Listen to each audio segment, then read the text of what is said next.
देवगड जामसंडे नगरपंचायतीच्या वतीने देवगड नेने नगर येथे मोकाट गुरांसाठी उभारण्यात आलेल्या जिल्ह्यातील पहिल्या सुसज्ज कोंडवाड्याचे उद्घाटन सिंधुदुर्गचे पालकमंत्री नितेश राणे यांच्या हस्ते पार पडले। शहरात काही दिवसांपूर्वी मोकाट गुरांमुळे झालेल्या एका अपघातात एका तरुणाचा दुर्दैवी मृत्यू झाला होता।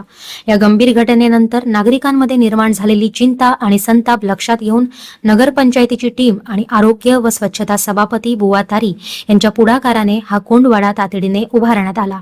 साहेब, खरं तर देवगड शहरातला महत्त्वपूर्ण प्रश्न होता मोकाट गुरांचा, त्यावरती आता या ठिकाणी कोंडवाडा आपल्या माध्यमातून उभा राहतोय, काय प्रश्न? देवगड जामसंडे शहरामध्ये अत्यंत महत्त्वाचं आणि जिव्हाळ्याचं गेल्या 10 दिवसा अगोदर आमच्यातल्या एका नागरिकाचा जीव एकंदरीत ह्या प्रश्नामुळे गेला होता आणि ह्याच्यावर तातडीने तोडगा काढण्याचं काम आमचे देवगड नगरपंचायतीचे आमची पूर्ण टीम प्रामुख्याने सभापती बुवा तारी यांच्या माध्यमातून पुढाकार घेण्यात आला आणि हा कोंडवाडा जो आज मोकाट गुरांसाठी बांधलेला आहे त्याचा शुभारंभ उद्घाटन मी आता केलेलं आहे।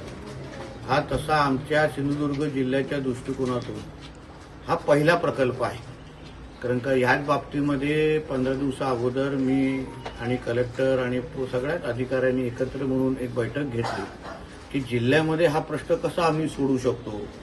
अशा पद्धतीचे कोंडवाडे बांधण्याचा पुढाकार खरं म्हटलं तर नगरपालिकेच्या माध्यमातून घेतलं पाहिजे आणि मग ग्रामीण भागामध्ये आम्ही काय करू शकतो। मग त्यासाठी आम्ही जिल्हा परिषद सीओला काही पुढाकार घ्यायला सांगितलेला आहे, त्यांना काही रिपोर्ट सादर करायला सांगितलेला आहे, जेणेकरून जिल्ह्यामध्ये हा विषय कसा आपण सोडू शकतो। जिल्ह्यामध्ये मोकाट जनावरांच्या दृष्टिकोनातून जो नागरिकांना त्रास होतो आणि त्याही प्राण्यांनाही उद्या न्याय भेटेल या दृष्टिकोनातून आम्ही सगळेजण काम करतोय आणि त्याचा पहिला प्रयोग म्हणून आज देवगड जामसंडेमध्ये आम्ही हा कोंडवाडा उद्घाटन केलेला आहे। आता मला विश्वास आहे यापुढे ह्याच्यामध्ये नागरिकांचं पण सहकार्य अत्यंत महत्वाचं आहे, किंबहुना ज्यांना आता इथे आम्ही या कोंडवाड्यामध्ये त्या गुरांचा लिलाव करणार आहे, त्यांना अन्न चारा आणि सगळ्या गोष्टी आम्ही त्यांना उपलब्ध करून देणार आहे।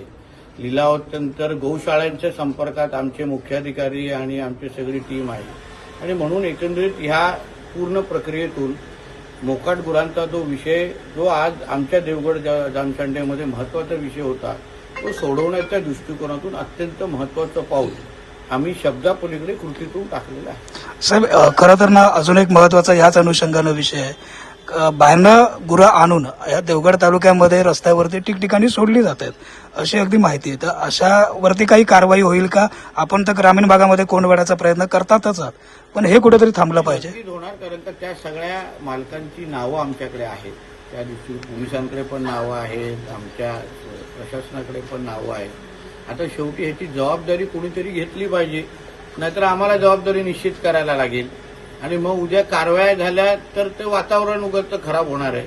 म्हणून नागरिकांनी पण जबाबदार पद्धतीने या सगळ्या बाबतीमध्ये भूमिका घेणं अत्यंत गरजेचं आहे। आता काल काय परवाच गुरांमुळे एक मोठा अपघात आपल्या ग्रामीण भागामध्ये सिंधुदुर्गामध्ये झालं आणि ह्याच्यामुळे लोकांचे अगर जीव जात असेल तर आपण सगळ्या जणांनी एक जबाबदार नागरिक म्हणून आपण भूमिका घेणं अत्यंत महत्वाचं आहे।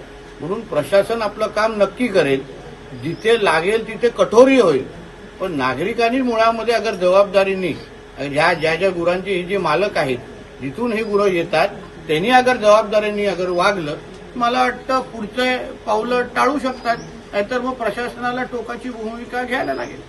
या लोकार्पण सोहळ्याला माजी आमदार ॲडव्होकेट अजित गोगटे, बाळ खडपे, सभापती बुवा तारी, वैभव करंगुटकर, दयानंद पाटील यांच्यासह भाजप पदाधिकारी आणि नगरपंचायतीचे प्रशासकीय अधिकारी व कर्मचारी उपस्थित होते।